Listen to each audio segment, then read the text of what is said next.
Sozinha no quarto, Piril diz: calma, fica tranquila. Por favor, ela não pode falar para ele. Ela não vai falar. Sarp entra muito nervoso e pergunta como que ela ficou sabendo que iam sequestrar a Bahá. Então, nós veremos Piril se lembrando de que foi Sirim que ligou para ela naquela noite e contou tudo. Mas Piril não vai falar a verdade para Sarp. Ela diz que foi uma pessoa que trabalha para o Nezir que ligou para ela, pediu dinheiro e lhe deu informação. Sarp diz: ninguém sabe sobre esse número, além do seu pai, do Munir e de mim. Ninguém mais sabe. Você tá mentindo, tá me escondendo alguma coisa. Piril diz que é verdade. Sarp não acredita nela. Se lembra de como ela contou para ele. Diz que naquela noite ela não tinha nenhuma dúvida do que ia acontecer e que foi alguém que ela conhece que falou. Sarp pressiona ela para dizer a verdade. Então, Piril diz que foi o Munir. Sarp pergunta por que o Munir contou para ela e não para ele. Diz que não está entendendo isso e não faz nenhum sentido. Piril diz que ele não precisa entender nada, que o homem que trabalha com o Nezir passou informação e o Munir preferiu que ela mesma falasse disso com ele. Munir diz a Swat que não foi a Sirim que contou para o Sarp que iam sequestrar a Bahá, foi a dona Piril. Swat pergunta como a Piril soube disso. Munir diz que ficou pensando sobre isso, mas não encontrou nenhuma resposta.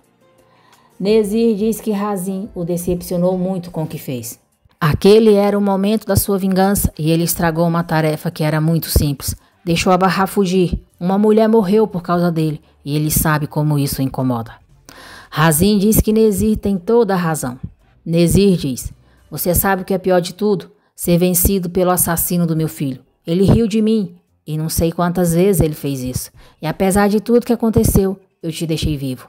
Você se perguntou por que o Nezir Corcomaz não matou você, apesar de tudo que fez? Razin diz que se perguntou e que se Nezir pedisse, ele poderia até se matar. Nezir diz: eu não vou pedir, você vai matar outro, o Munir. Quero que mate seu próprio irmão com as próprias mãos. E eu vou estar observando. Razin diz: como quiser. Irritado com o que Piril fez, Swat manda Munir descobrir quem deu essa informação para ela. Sarp diz a Piril: agora o seu pai não preocupa mais comigo, não é, Piril? Ele falou para o Munir manter a distância de mim, não é?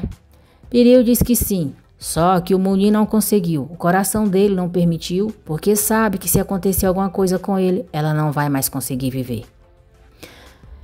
Vejam só o que o trouxa abobado do Sarp vai falar para Piril. Então por isso que ele te deu a opção de me contar, de se livrar da Bahá ou não. Ele queria que você tomasse a decisão e você podia ter ficado quieta. Não sei o que teria acontecido se não tivesse falado. Eu não quero nem pensar nisso. Muito obrigado, Piril. Você não sabe como eu sou grato. Você é uma ótima pessoa. Me desculpa por ter duvidado de você, Piril. Asli e Tunk perguntam a Seida se podem desenhar no quarto deles. Seida diz que é claro que eles podem e fica consolando a mãe da Yelis. Depois Jali pergunta se Seida tá bem. Seida diz: eu tô melhor que a Yelis e tô melhor que a mãe dela. Eu também tô melhor que os filhos dela. É só isso que eu sei nesse momento. Jali e Atice dizem para ela descansar um pouco. Seida diz: para que nós estamos vivos? Para terminar morrendo assim? Porque a gente precisa viver sofrendo. Só para terminar morrendo assim? Um pouco de algodão, um buraco e você se foi. Pelo menos todas as tristezas vão junto. Por favor, me fala, porque todos nós viemos parar nesse mundo, para que nós lutamos todos os dias para continuar vivos. Eu estava só pensando. Seida faz vários questionamentos sobre a vida. Atice pede para ela se acalmar, a deixa com Jali e vai correndo até a cafeteria do Arif para falar com Ember. Atice diz a Ember que está preocupada com a Seida, que ela disse que viver não faz mais sentido. Ember diz a Atice que isso é normal, que quando o ente querido morre, falamos essas coisas, não é fácil. Atice diz que Seida assustou ela e Jali e teme que ela tente contra a própria vida. Ember diz para Arif não ficar com raiva do Yusuf, que ele só queria proteger o seu único filho. Arif diz a Ember que tem um irmão. Sarp pergunta se os filhos têm mais vizinhos em Talabazi, além da Seida e da Yelis. Doruk diz que sim, que tem o tio Arif e também o tio Yusuf. Sarp pergunta se eles gostam muito do Arif. Nissan diz que gostam muito, que ele é muito legal. Sarp pergunta por que ele é tão legal. Nissan diz que ele sempre ajuda. Sarp pergunta no quê? Nissan diz: ele tem um café e às vezes a gente vai para lá. O Arif faz uma comida muito gostosa.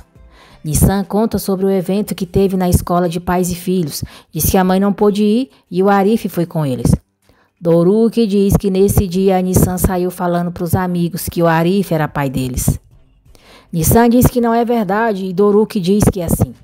Muito nervosa, Nissan joga os brinquedos no chão e diz: eu já disse que isso não é verdade, Doruk. Não é verdade, não é.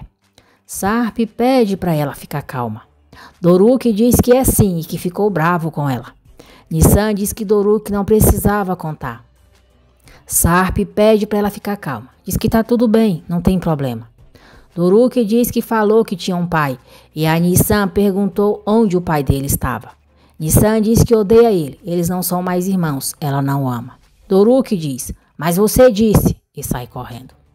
Sarp diz a Nissan que tá tudo bem, que sempre vai ser o pai dela e sabe que ela o ama tanto quanto ele a ama, para ela não se sentir mal, que não fez nada de errado. Sarp pega o tablet que Piril deixou na sala e diz a ela que não quer que ninguém ali use a internet, nem a Bahá e nem as crianças. Ele não quer nenhum contato com o mundo exterior, porque se a Bahá descobrir que a amiga dela morreu, vai embora dali.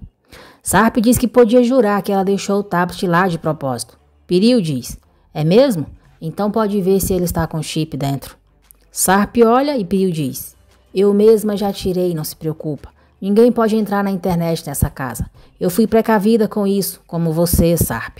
Os meus filhos também estão em perigo, lembra? Sarp, abobado, pede desculpa a ela mais uma vez. Pede para ela deixar o celular dela com ele e diz que vão falar para Bahá e para as crianças que ali tem um problema e os celulares não pegam. Piril entrega o celular para ele. Sarp esconde no guarda-roupa, mas ela vê. Sarp diz a Seida que sabe que não é o melhor momento, mas ainda precisa de uma babá e queria que ela cuidasse do Bora de novo. Jale diz que acha que seria bom para ela se manter ocupada.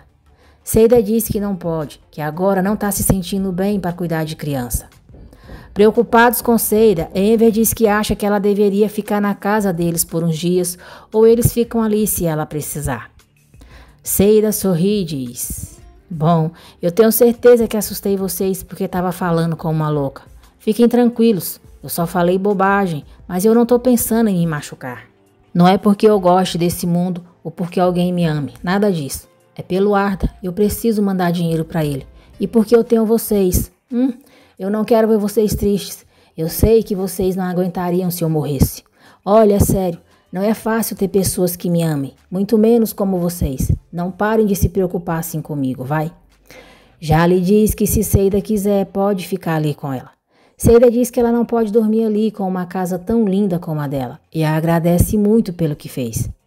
Seida diz que no começo via Jale como uma mulher muito fria, que nem o gelo de um congelador gigante, mas acha que não a conhecia tão bem como pensava.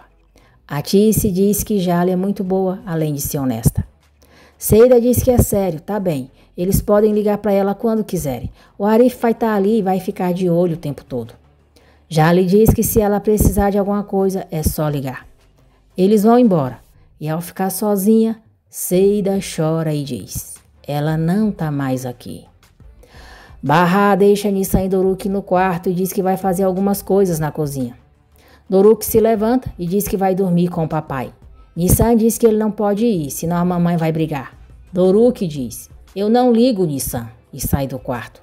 Doruk vai até o quarto dos gêmeos e aperta a mãozinha de um deles. O bebê acorda chorando e Doruk vai correndo para o quarto do pai. Piril pergunta a ele se há algum problema. Doruk diz que não e pergunta se pode dormir na cama dela. Piril diz que é claro que pode e chama ele para a cama para fazerem uma surpresa para o pai dele. Doruk surpreende Piril ao dar um beijo nela. Piril mostra um jogo para ele no tablet e Doruk diz que joga aquele jogo com a tia Elis o tempo todo. Nissan fica com ciúmes ao ver o pai dizendo para Ali que ama ele demais e vai para o quarto chorando. Sarp vai atrás dela e Nissan diz: não entre aqui, eu não gosto mais de você. Você não pode mais ser o meu pai. É o pai desses meninos. Bahá pergunta a Sarp o que foi. Sarp diz que a Nissan viu ele com Ali e ficou triste. Sarp diz: eu tento me manter afastado dos dois o máximo que eu posso durante o dia. Eu nem olho para eles com a Nissan e o Doruk, mas... Barra interrompe ele dizendo: não é bom fazer isso. O que você fez foi errado. O Ali e o Omer também são seus filhos e eles também precisam da sua atenção. Age normalmente como se estivesse em um dia normal, porque se você esconder a verdade, isso não vai fazer bem. Não pode esconder do Doruk e da Nissan, que ama o Ali e o Omer. Fazer isso deixaria ainda mais doloroso. Precisa ser honesto, se é que consegue, é claro. É melhor assim. E eu vou falar com a Nissan, não se preocupa. Ela é muito inteligente, sei que vai entender. Agradeço por terem acompanhado o vídeo até aqui. Que Deus abençoe a todos vocês. E não se esqueçam de deixar o seu like, se inscrever no canal e ativar as notificações, porque assim o YouTube avisará você sempre que eu postar um novo vídeo.